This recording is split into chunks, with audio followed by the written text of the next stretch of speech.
Hi, everyone. Welcome to the Inspire View series. My name is Cherrise Boucher, and I'm a Momentum Strategy Coach for life and business.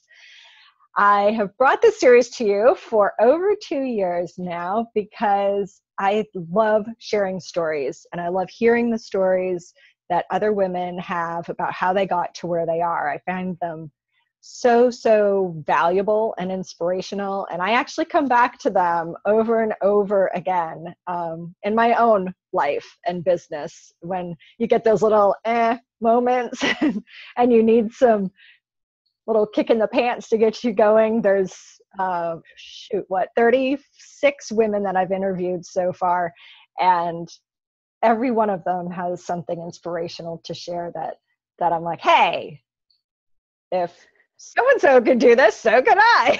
So keeps me on track. And I hope it keeps you on track too and inspires you to follow your dreams and your passion and where your heart directs you, because that is such an important part to incorporate into your life. Because when you don't, everybody knows what happens. Like you start feeling miserable and you start feeling, you get sick and just, not good stuff. So in this series, it's about motivation, inspiration, sharing stories, real life stories.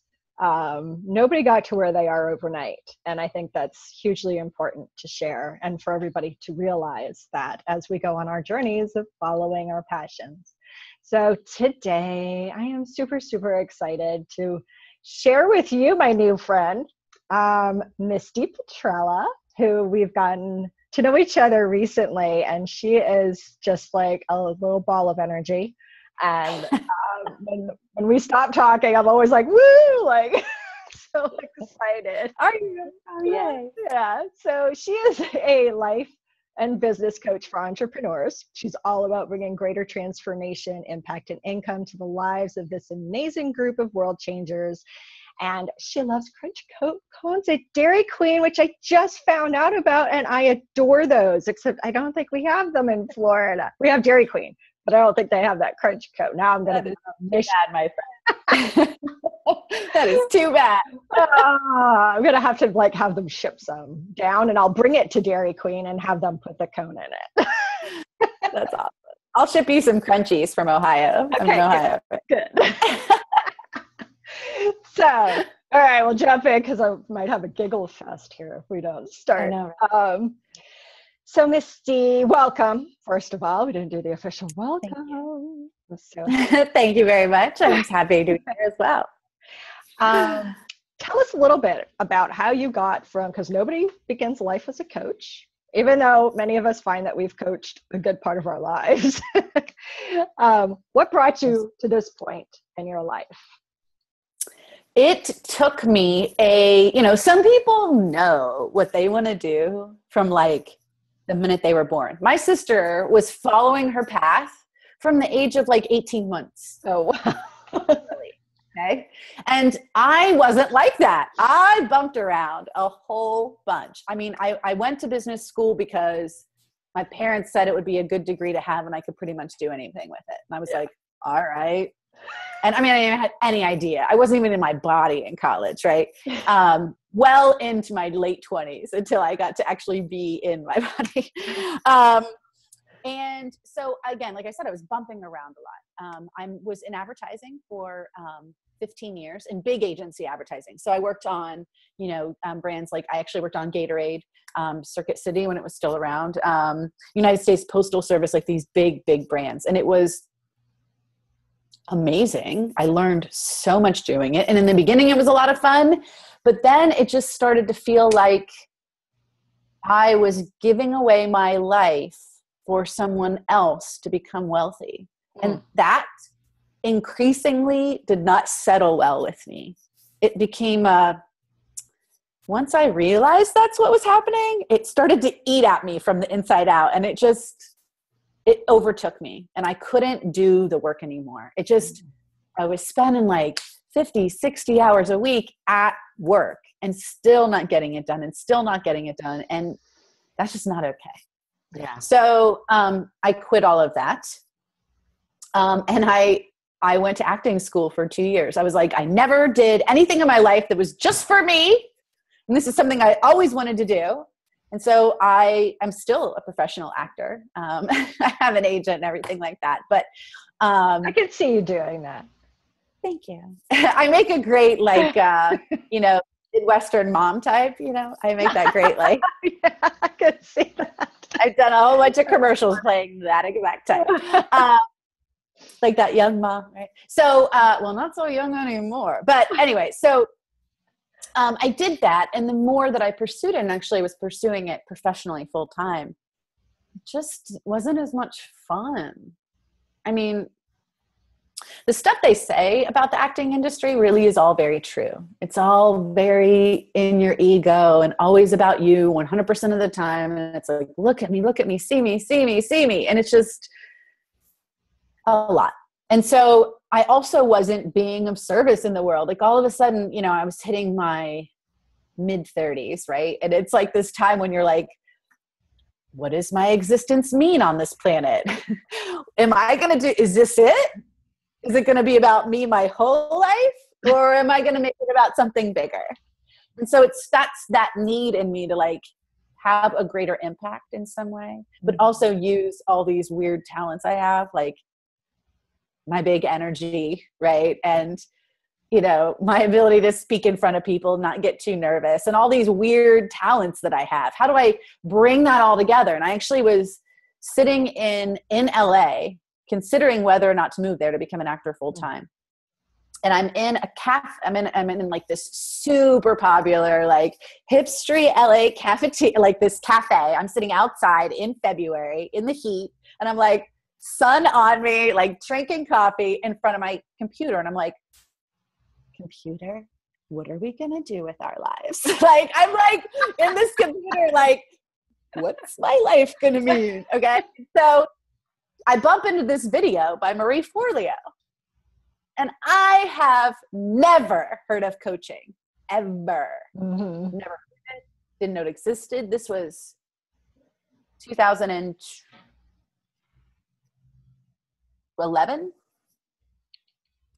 That's about the time when I discovered it too. I had never heard of it either. I was like, what? What is that? Right. And I saw Marie Forleo doing this video. She was doing a free promo video for B School, right? And there was like a series. And I went to business school, so I wasn't really intrigued by the idea of business, B School particularly, but I watched what she was doing and I was like, oh my God, that's a job. I got to do that. I can do that. I can do that job. As a matter of fact, you and I are in this thing with Maru right now, right? The Infinite Receivers, which is her whole thing about abundance and receiving, this very beautiful program. And she said, write an inspirational letter to someone, right? That's who I wrote to. I was like, Marie Forleo, I love you so much. You changed my life. We've never met. I've never taken your programs, but you're amazing and I love you and thank you. And so after I saw that video, I went to coaching school for 2 years. I went to ICA, International Coach Academy. And I went to coaching school for 2 years and I learned how to do it. And so I've been out on the street now for about 4 years, 3 full-time. And here we are. So I figured I didn't know what kind of coaching right away I wanted to do, but it sort of quickly became apparent that, coaching other entrepreneurs and specifically other coaches, it wasn't actually what I set out to do. I set out to coach, more artists and creatives and, because I'm an actor. So I figured I would coach that kind of that group. But I bumped into a big, huge group on Facebook of coaches. I mean, I didn't even mean to. I just stumbled onto it because I had heard some other people were in it. And so when I made my offer for free sessions, everyone was like, "Phew, me." So that's just what happened. That's awesome. Yeah. I don't think a lot of us, we have an idea maybe who we want to work with, but I think that got to shift like a million times depending on what direction you're going. And I think that's a hugely important thing for people to be aware of, that if you're not a coach, but you're thinking of becoming a coach, like, sure, you have to start somewhere, but don't be like, this is it. and put the blinders on, because that will very likely shift. You find that your skills really lay in a different area. More so, I resisted my organizational stuff for too long. I wish I had just done it, the get-go. I would have been much clearer and more passionate about what I offer. But I was like, I don't want to do that. Like, you embrace it. I know, it's like what I did in corporate. That little resistance. But then when I really sat with myself, well, that and the creative work, I love creating stuff, PDFs, whatever, workbooks, affirmation cards, bracelets, whatever the inspiration comes. But I sat there and I thought, I really love helping people get shit done. Like, really keeping them in line and focused and expanding on their ideas and everything. So that's how I was like, duh. So did you have like a duh moment too, where you were just like?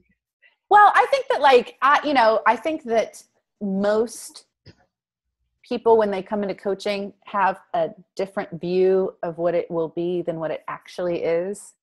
So I think that's happened because I work with so many coaches. I sort of see patterns, and I've seen that happen a lot. And even some of big coaches, I'm talking mega coaches, like Jen Scalia level, right. Everyone is listening to this, probably not, right? She used to be a relationship coach. So, talk about, that's okay. I say, this is what I tell everyone. It's going to happen. Just allow for it. All the principles are still the same. Yeah. It's still the same work. You're just doing it in a different way to a different group of people with different problems. Yeah. And that's okay. It's totally okay. Yeah. It is, because it does happen. Yeah, it just does. And it's totally natural. Why? Because you're running your business. Yep. And you are going to change. You are a dynamic human. There's nothing fixed about you. It's not even, just something starts to get fixed. It usually is in dis-ease in some way. So in all the experience you have coaching coaches and people who are going in that direction, what do you think is the biggest struggle that you've encountered? There are probably several, but. Okay. So, we say we attract to things that are similar to us, right? Yeah. So anything that you've ever struggled with, or currently probably you are struggling with, you attract clients that are like that, right? So the biggest struggle I had, was learning how to confidently sell my services to another person. And I don't mean buy my stuff. I mean how to confidently present yourself in a way that makes someone go, yes, I need that, or no, I don't. Right. And for me, because that was such a big issue, and I fought it so hard because I had a role model in front of my dad has been an entrepreneur my whole life, pretty much.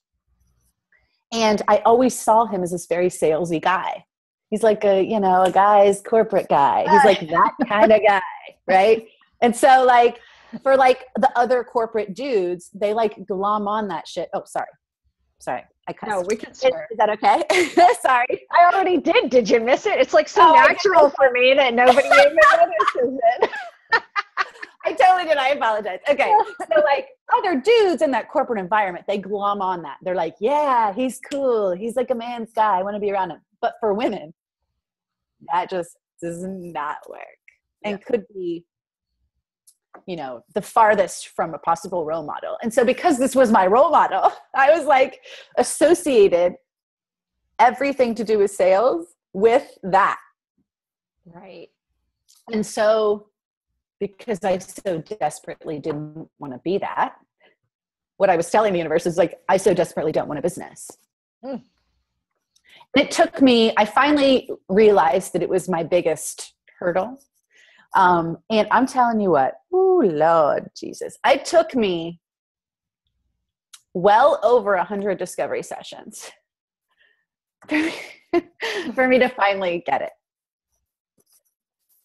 Yeah. Now, that was like 2 years ago, and, you know, it's been fine for quite a while, but so many of the people that I work with are so desperately either terrified or just resistant because they don't want to be what they think it is that you have to be to make a sale. And so either of those cases is really slow. I mean, until that gets worked through, you don't have a business. There's no, until you can get through the fact that you can talk to other people about your work in a way that feels loving and kind and safe and not pushy. Yeah.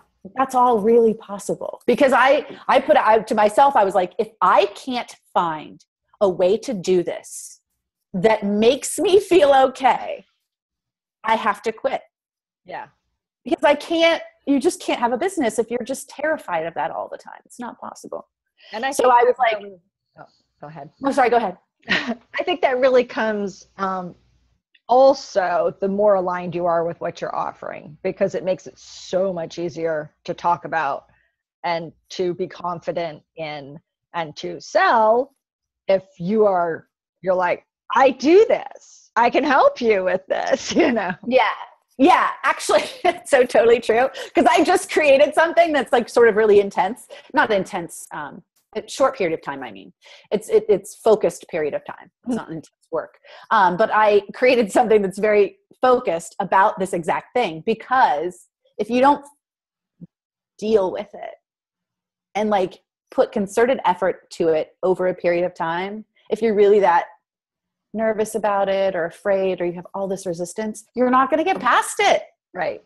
You can just safely push learning it off into the distant future. Right. And go do the laundry instead. Right. No, I'll write a blog because that'll get me clients. No, it won't. Yeah. I mean, it will bring people to you, but you still have to get on the phone. Mm-hmm. Right.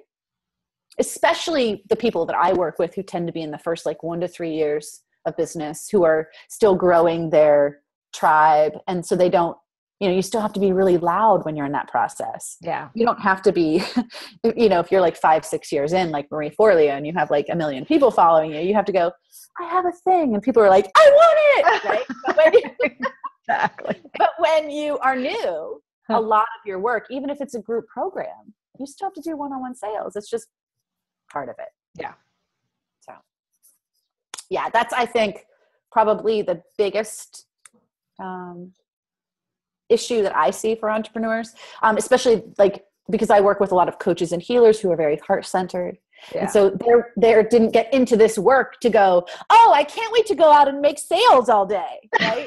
Like everyone I work with is very much like, and I am the same way. That's why I attract them. But it's this work for them and for me too, is about, I want to be of more service in the world. Yeah. Right. And so unfortunately, in our current economic environment, to be of service in the way that coaches want to be of service, it requires having these conversations. Right. Absolutely. Yeah, because you have to get out there. You know, it's like both a blessing and a curse. Locations real quick. I'm taking up somebody's office. Sorry. A blessing and a curse for the internet, because it forces you to be very visible, but it also enables you to get in front of more people. Right. Rather than, you know, back in the day when everything was in your town or you know, within 50 miles and you just went door to door kind of a thing, and got on the phone, and there was no caller ID, so people usually answered. Before, like, you know, those cold calls that, you know, like, boy, right now in the US, all kinds of political phone calls. That's what we're getting right now. Like, vote for. Yeah. So, because you know a lot of people struggle with this whole thing. I mean, we've all been there. How do you suggest people kind of shift their mindset around it so that it doesn't feel so icky and hard to do? Yes. As a matter of fact, this is where I always talk to people about starting, because until you feel good about it, and at least can approach it in a way that doesn't terrify you enough till you can get confident in it, right? Mindset is like totally where it's at. So the first thing that I always tell people, right? Because a lot of times when we get on the phone with someone, we, the coach, are so nervous. Yeah. Okay.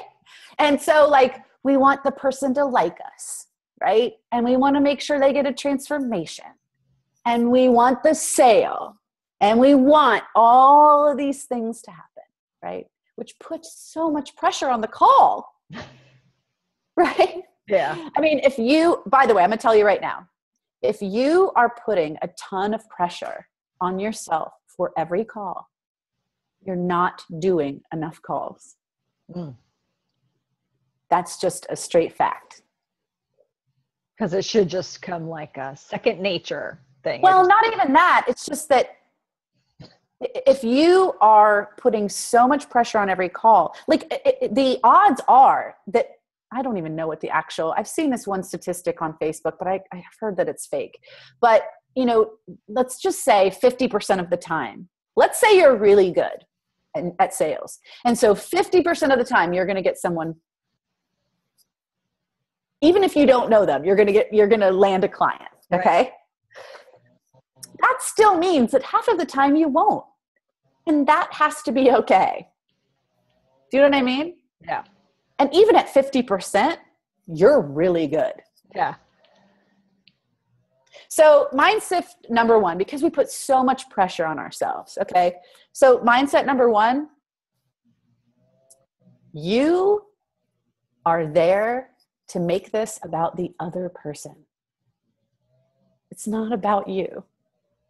Right. The person on the other end of the phone is more nervous than you are because they're about to talk to a coach. Right. And for most people, that's a really big deal. You're going to get into some stuff that makes you nervous. You're going to get into stuff that makes you scared.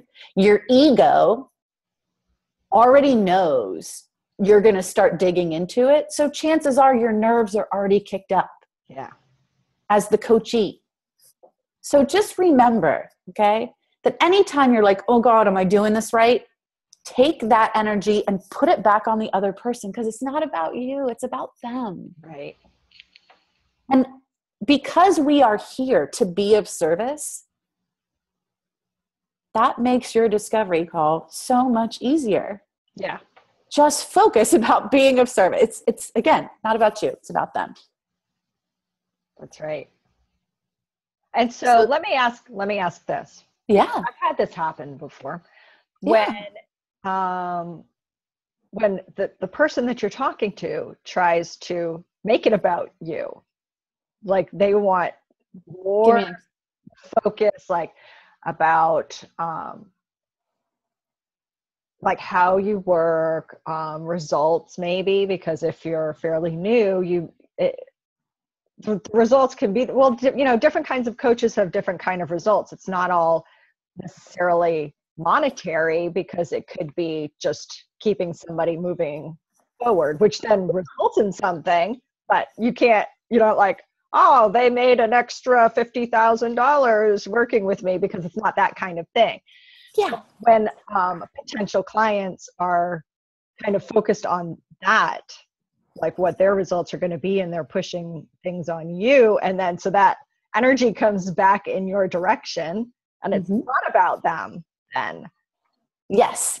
Okay, so here's the thing. Part of our job as the coach and being of service is to help make it easier for people to choose. This is part of our job. Why? Because, coaching isn't cheap, right? There's going to be objections.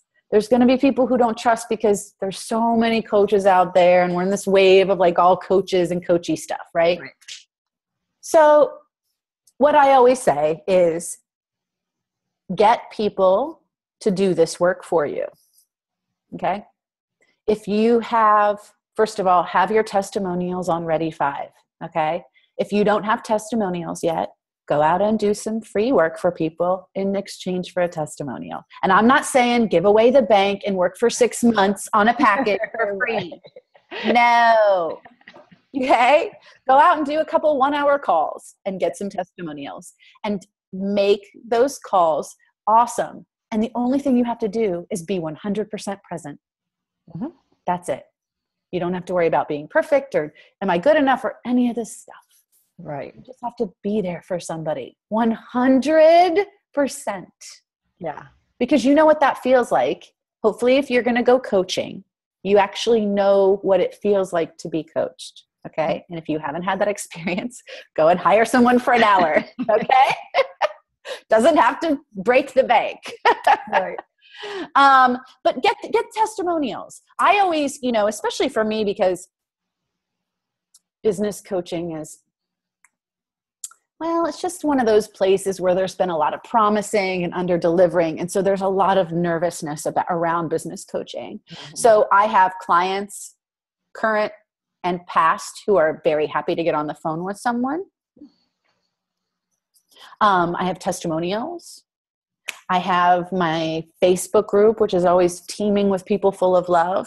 So get other people to do this work for you. Don't be the one who's like desperately on the phone, like, well, I promise I'm good. I love you, but that's not going to help, baby. It's our job. It's part of our job to make the decision to work with us easier. Right. But let other people do the work for you. Right. You feel me? Yeah. Great tip. Great tip. You're welcome. Okay. So mindset number 2 is that don't forget, okay, this is my analogy for this one. Mindset number 2 is that it actually is being of service to make the offer. Mm-hmm. Okay? Like if you have a well behind you and it's got water bubbling out of it and it's a fabulous well and people want to hang out and you see someone coming along who is dying of thirst and this guy is sweating and he's dirty and he hasn't drank water in a week. Okay? And you have this well behind you. Would you not give him water because you were afraid he didn't like the cup? Absolutely not. Right. And that's the same thing. If you see someone who's struggling, you're on a discovery call with someone, right? So they are likely, well, the way I structure it, they have already probably told you what their needs are and where they're struggling. And you already have a vision of where they want to go. Right. So if you have something that can help them, isn't it being of service to tell them about it? Yeah. Would you withhold this beautiful thing from someone who you knew desperately needed it because you thought they might not like it? And by the way, it's not you're going to hear about my thing, right? When you present the offer, it's in question. I actually have something that really could help you with this. Would you be interested in hearing about it? Right. And then you put it back on them and they'll tell you. Don't worry, they'll let you know. Trust it. And either way, it's okay. Yeah. That's great. It is, because that's a huge mindset thing, is that so many of us keep it on ourselves. Like the whole thing is kept within us instead of thinking about it as actually helping somebody, or actually, like Sean Smith said, shame on you if you do, and this sticks in my head. I told him that too.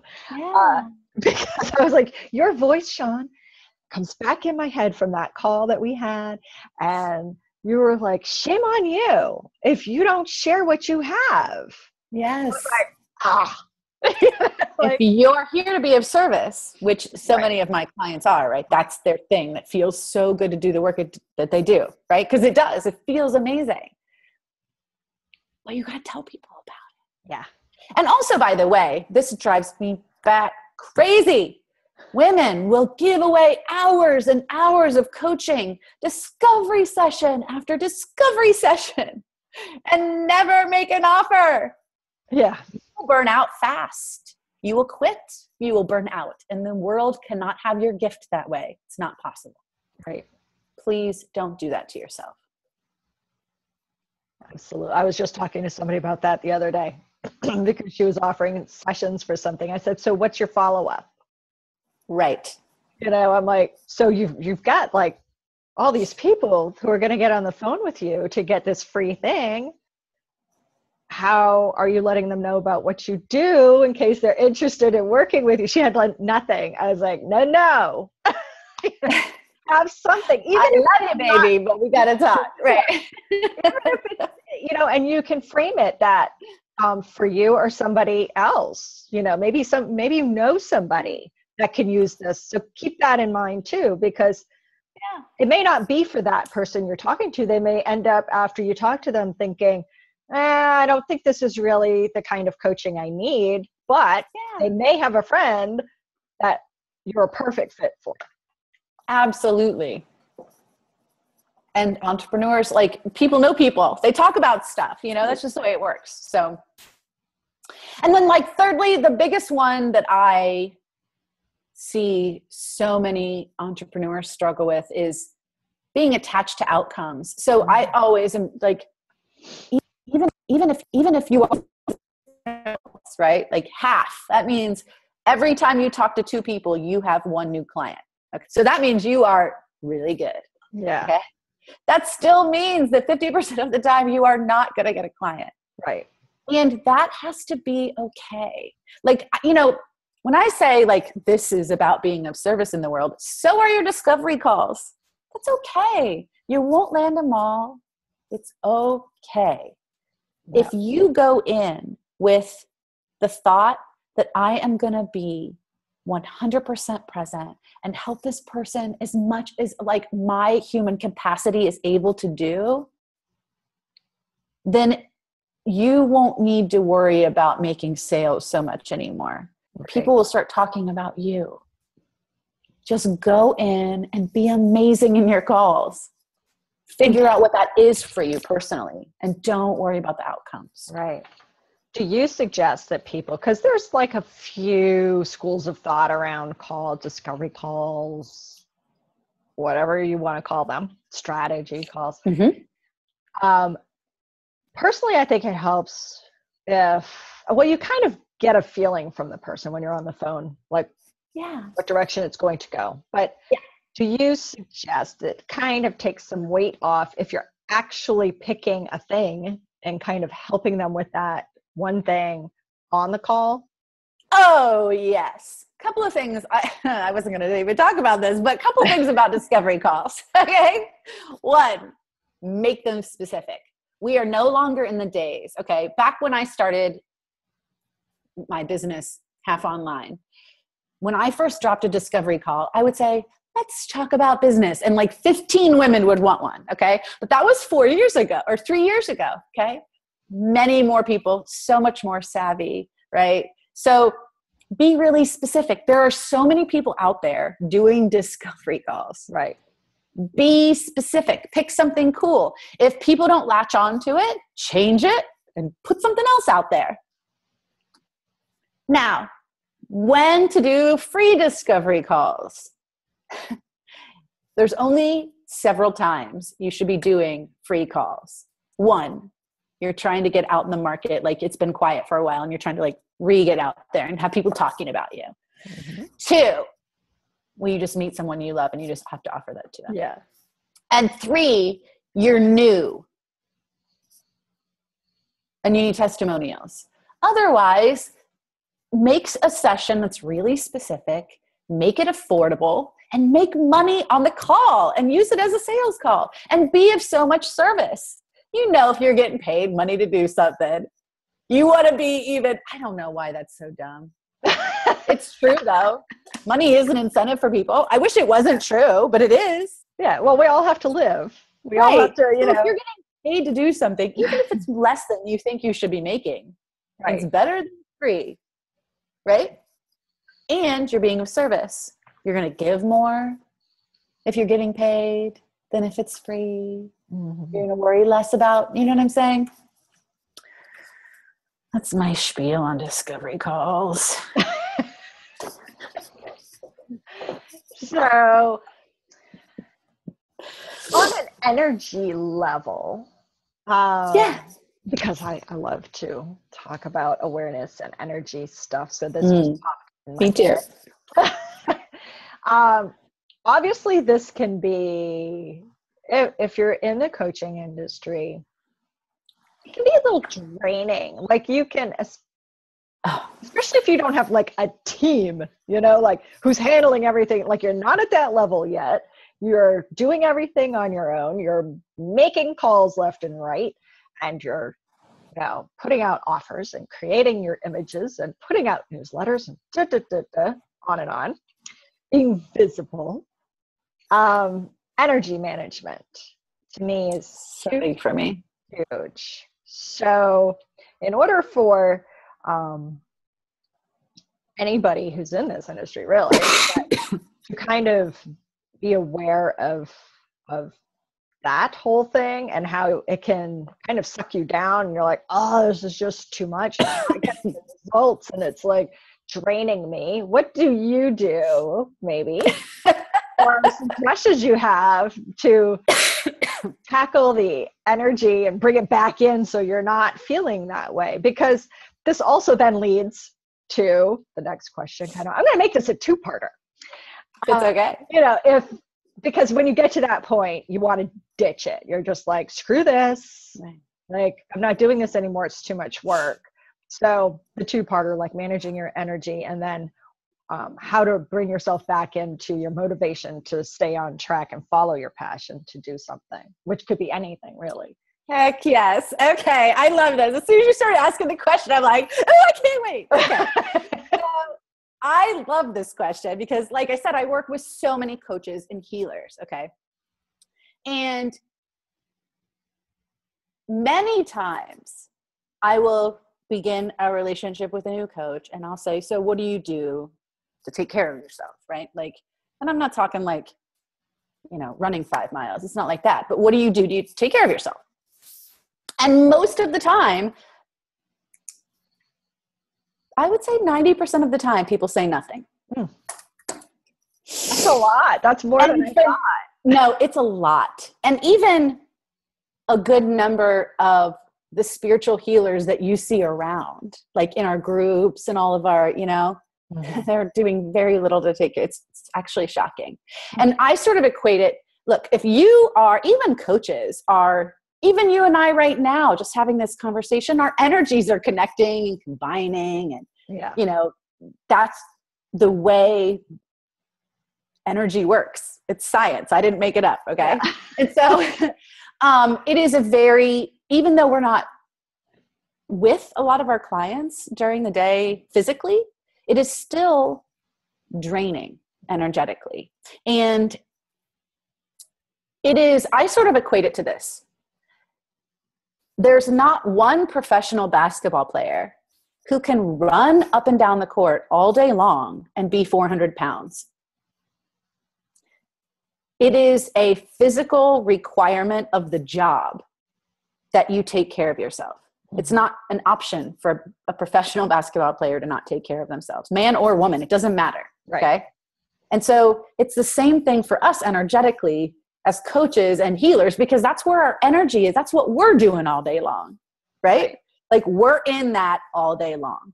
And so if you're trying to take care of people and be of service, and so many people who are service people just want to give and give and give and not receive again energetically, not take care of themselves, all of that stuff. Right. So for me personally, like a lot of what I do is get, you know, a lot of like that self stuff, that self work comes back in, and it doesn't have to take you. It's not like I'm saying do like a 5-hour thing all day long. It's like 2 minutes here, 2 minutes at lunch, 2 minutes in the evening, boom, boom, boom. Okay. And the stuff that I do is really simple. I mean, some people call it a grounding exercise. My spiritual coach calls it running your energy, but it just cleans you out real quick. And, you know, it's just something you do in your mind and you move on throughout your day. Yeah. You find tension, you release things, and it's just a quick clean it out, move on. It's not, I'm not asking you to like meditate on a pillow for 6 hours. You know what I mean? It's a real functional, practical thing. Yeah. So yes, for me, I'm like, oh, this is really, because like you said, as soon as your energy starts to dip, you, the coach, becomes so much less effective.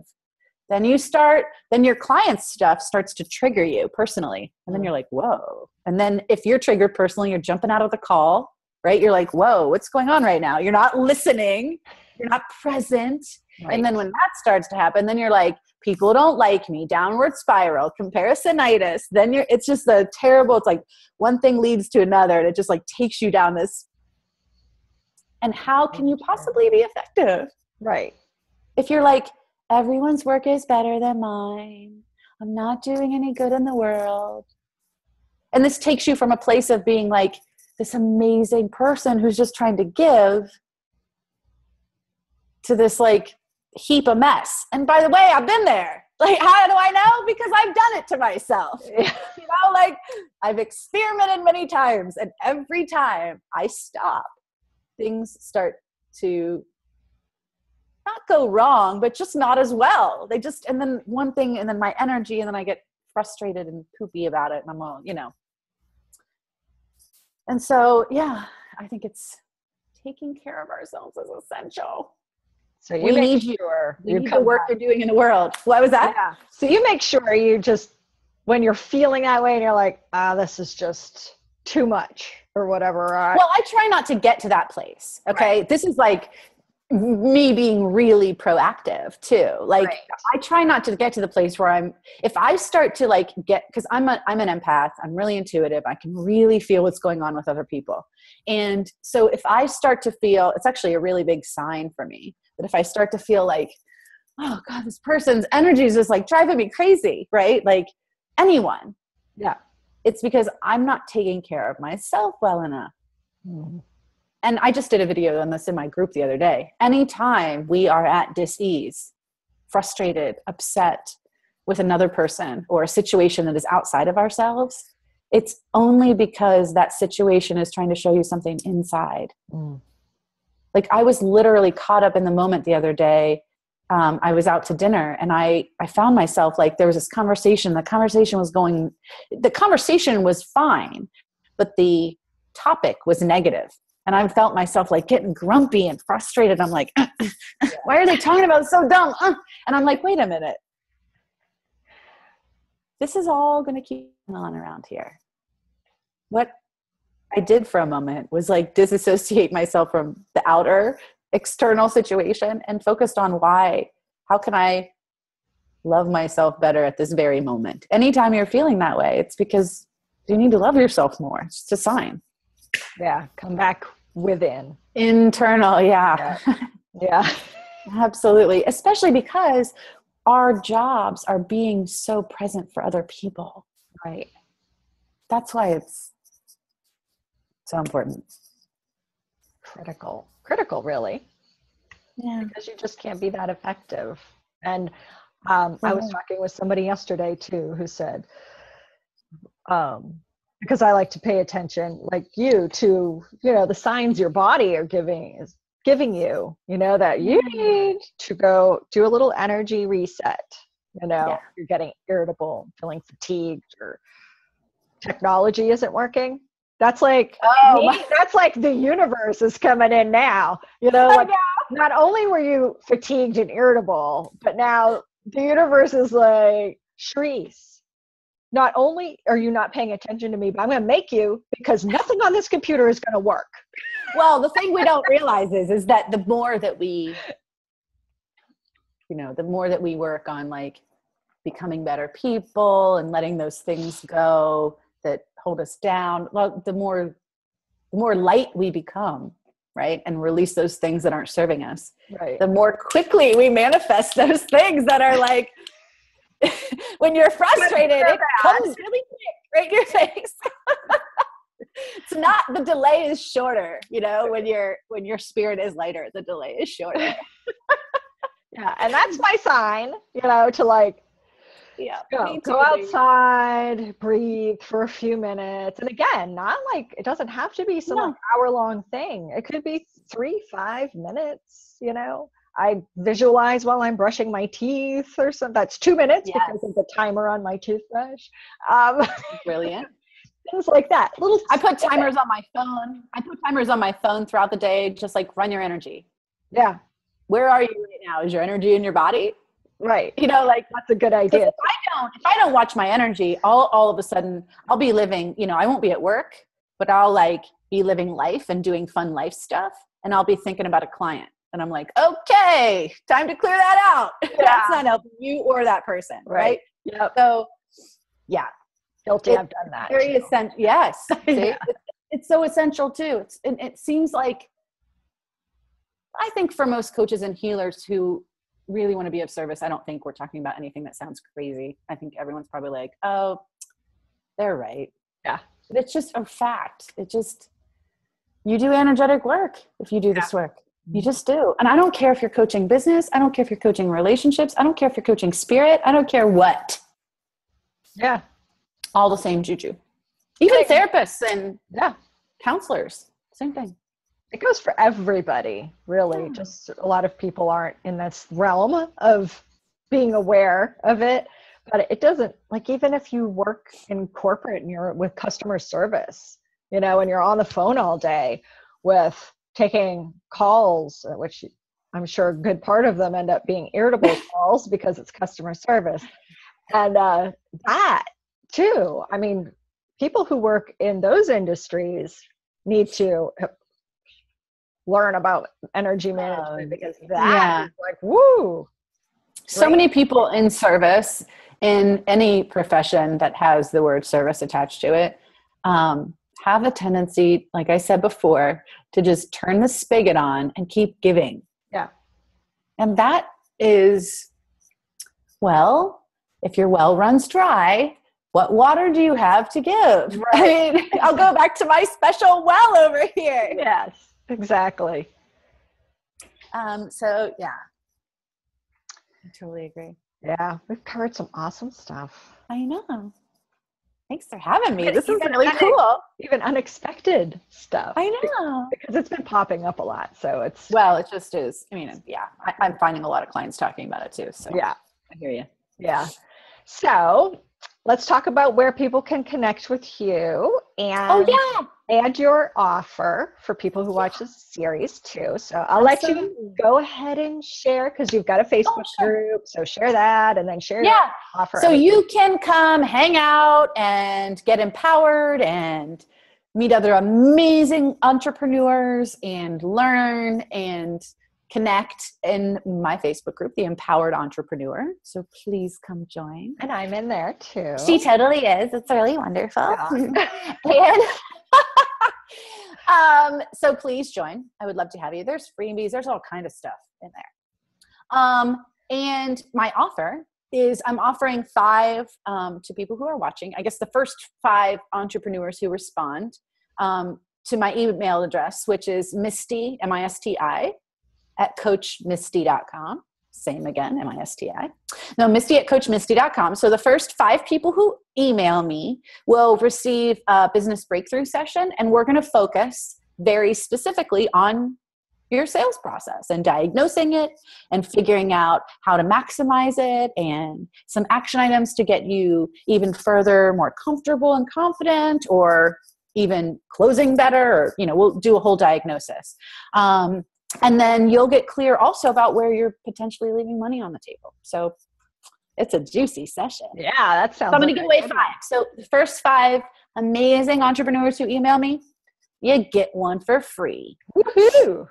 Yeah, we'll be there. We'll be together for an hour, no strings attached. So yeah, it'll be a beautiful session. You'll get a ton of it. I get to spend time with Misti.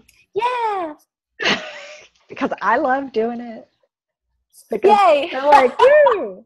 I really do. Like, I'm so happy when we get off calls together. So beautiful. Oh, you just made my day. Thanks, Baba. Me too. I mean, I feel the same way about you. So, I mean, no kidding. No kidding. That's beautiful. It's awesome. I'm going to be like all giddy after.